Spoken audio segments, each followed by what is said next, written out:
తూర్పుగోదావరి జిల్లా గౌరీపట్నం నిర్మలగిరి మేరీమాత ముగింపు ఉత్సవాలు ఘనంగా నిర్వహించారు. ఆఖరి రోజు కావడంతో అగ్ర పీఠాధిపతులు భక్తుల కోసం ప్రత్యేక ప్రార్థనలు చేశారు. ఏలూరు, ఖమ్మం, నెల్లూరు అగ్ర పీఠాధిపతులు నిర్మలగిరి పుణ్యక్షేత్రం డైరెక్టర్ జాన్ పీటర్ను గౌరీపట్నం జాతీయ రహదారి నుంచి ద్విచక్ర వాహనాల ర్యాలీతో గుర్రపు బండ్లపై పుణ్యక్షేత్రంకు తీసుకొచ్చారు. పుణ్యక్షేత్రం ప్రధాన గేటు వద్ద పీఠాధిపతులకు పుణ్యక్షేత్రం డైరెక్టర్కు హారతులు ఇచ్చి ప్రత్యేక ప్రార్థనలు చేశారు.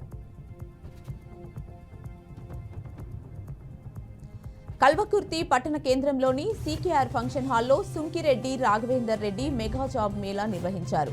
నియోజకవర్గంలోని నిరుద్యోగ యువతకు ఉద్యోగ అవకాశాలు కల్పనే ధ్యేయంగా ముందుకు వెళ్తున్నామని తెలిపారు. జాబ్ మేళాలో 2500 మందికి పైగా నిరుద్యోగులు పాల్గొనగా వివిధ రంగాలకు చెందిన 68 రకాల కంపెనీల ప్రతినిధులు పాల్గొనడం జరిగిందన్నారు. ఎంపికైన అభ్యర్థులందరికీ ప్రత్యేక శుభాకాంక్షలు తెలియజేశారు. ఒక బైకు షిఫ్ట్ డిజైర్ కారును ఢీకొన్న ఘటన మహంకాళి పిఎస్ పరిధిలోని ఎన్సీ రోడ్లో మినర్వా గ్రాండ్ హోటల్ చౌరస్తా వద్ద చోటు చేసుకుంది. ఈ క్రమంలో జీహెచ్ఎంసీ వెస్ట్ కంట్రోల్లో పనిచేస్తున్న ప్రణయ్ అలాగే అక్షిత్కు తీవ్ర గాయాలయ్యాయి. ప్రణయ్ స్పాట్లోనే చనిపోగా అక్షిత్ గాంధీ హాస్పిటల్కి తీసుకువెళ్తుండగా మార్గం మధ్యలో చనిపోయినట్లు స్థానికులు తెలిపారు. అనంతరం కారు డ్రైవర్ కురుమయ్యపై కేసు నమోదు చేసి దర్యాప్తు చేస్తున్నట్లు పోలీసులు వెల్లడించారు.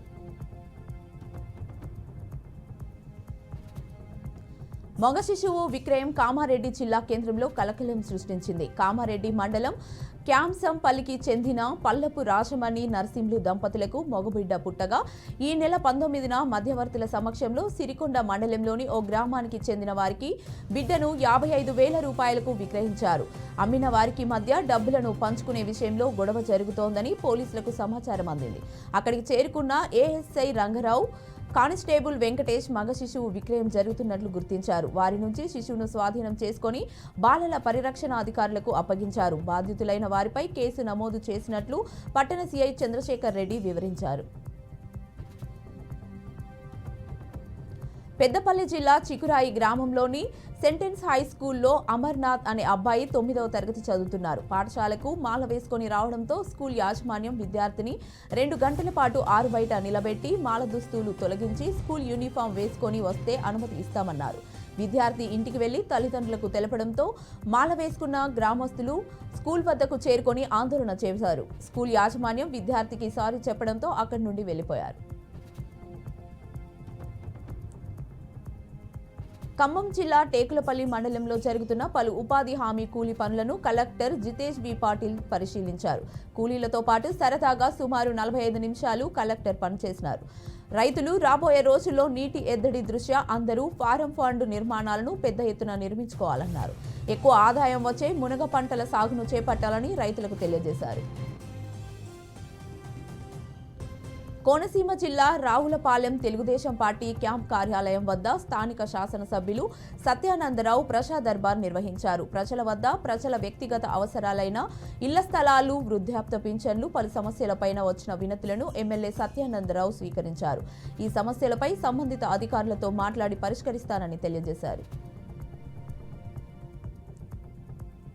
ములుగు జిల్లా ఏటూరు నాగారం రెవెన్యూ డివిజన్లో గోదావరి వాగులు ఎండిపోయాయి. కన్నాయిగూడెం మండలంలోని సమ్మక్క సారక్క బ్యారేజ్కి ఉన్న 59 గేట్లను అధికారులు మూసివేయడంతో గోదావరిలో నీరు లేకుండా పోయింది. ఒకప్పుడు 100 అడుగుల్లో వ్యవసాయ బోల్డర్లో పుష్కలంగా నీళ్లు పడేవి. ప్రస్తుతం 300 అడుగుల లోపలికి వెళ్లిన బోల్డర్లో నీళ్లు పడడం లేదని రైతులు అంటున్నారు. గోదావరి నుంచి పెద్ద ఎత్తున ఇసుకను తరలించుకుపోవడం వల్ల భూగర్భ జలాలు అడుగంటిపోతున్నాయని రైతులు ఆరోపించారు. నిర్మల్ జిల్లా రూరల్ మండలంలోని పలు దాబాలపై ఏఎస్పీ రాజేష్ మీద ఆధ్వర్యంలో పోలీసులు రాత్రి దాడులు నిర్వహించారు. దాబాలో మద్యం సేవిస్తున్న విషయాన్ని గుర్తించి యాజమాన్యంపై కేసులు నమోదు చేయనున్నట్లు తెలిపారు. ఎవరైనా దాబాలో మద్యం సేవించేందుకు అనుమతిస్తే వారిపై కఠిన చర్యలు తీసుకుంటామని హెచ్చరించారు.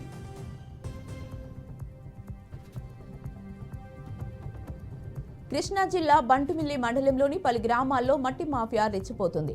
అర్ధరాత్రులు యథేచ్ఛగా వందలాది టిప్పర్లు, ట్రాక్టర్లతో అక్రమంగా మట్టిని తరలిస్తున్నారని గ్రామస్తులు తెలిపారు. సంబంధిత శాఖ అధికారులు పట్టించుకోకపోవడం లేదని ఆరోపించారు. కొందరు మట్టి వ్యాపారులు అధికారులను, రాజకీయ నాయకులను ప్రసన్నం చేసుకుని తమకు ఎదురే లేదన్న ధోరణిలో వ్యవహరిస్తున్నారని మండిపడ్డారు.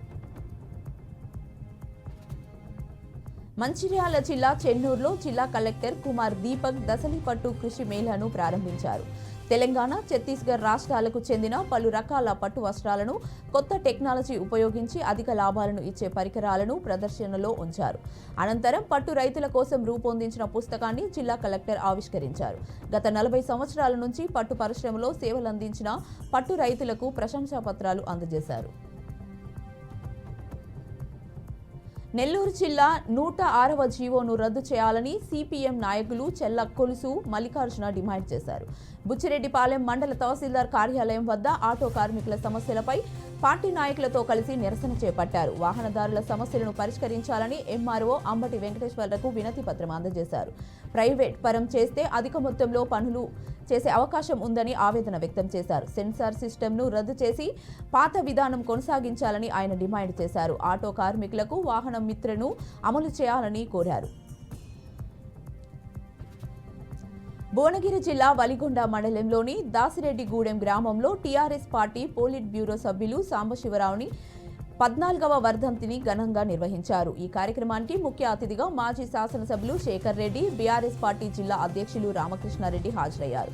వామపక్ష భావాలతో పేద ప్రజల కోసం పోరాటం చేసిన కొనపూరి సాంబశివరావుడు నరహంతక గూండాల చేతిలో వీరు హతం కావడం ఎంతో దురదృష్టకరమైన విషయమని వారన్నారు.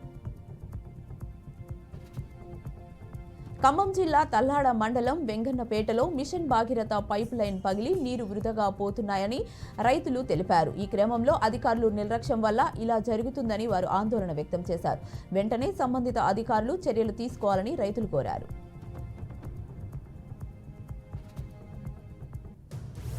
అన్నమయ్య జిల్లా రాశంపేటలో గత కొద్ది రోజులుగా మట్టి మాఫియా రెచ్చిపోతుంది. ఊటుకూరు చెరువును మొత్తం ఖాళీ చేసే పరిస్థితి నెలకొంది. చెరువు నుంచి మట్టిని తరలించడానికి ఎలాంటి అనుమతులు లేకుండా గత 5 రోజులుగా మట్టి మాఫియా బ్యాచ్ యథేచ్ఛగా దోచుకుంటున్నారు. తెల్లవారుజామున 5 గంటల వరకు యథేచ్ఛగా చెరువులోని మట్టిని దోచుకుంటూ మట్టి మాఫియా లక్షలు గటిస్తున్నారు. అయినా చర్యలు తీసుకునే నాదుడే లేదని ప్రజలు తెలిపారు.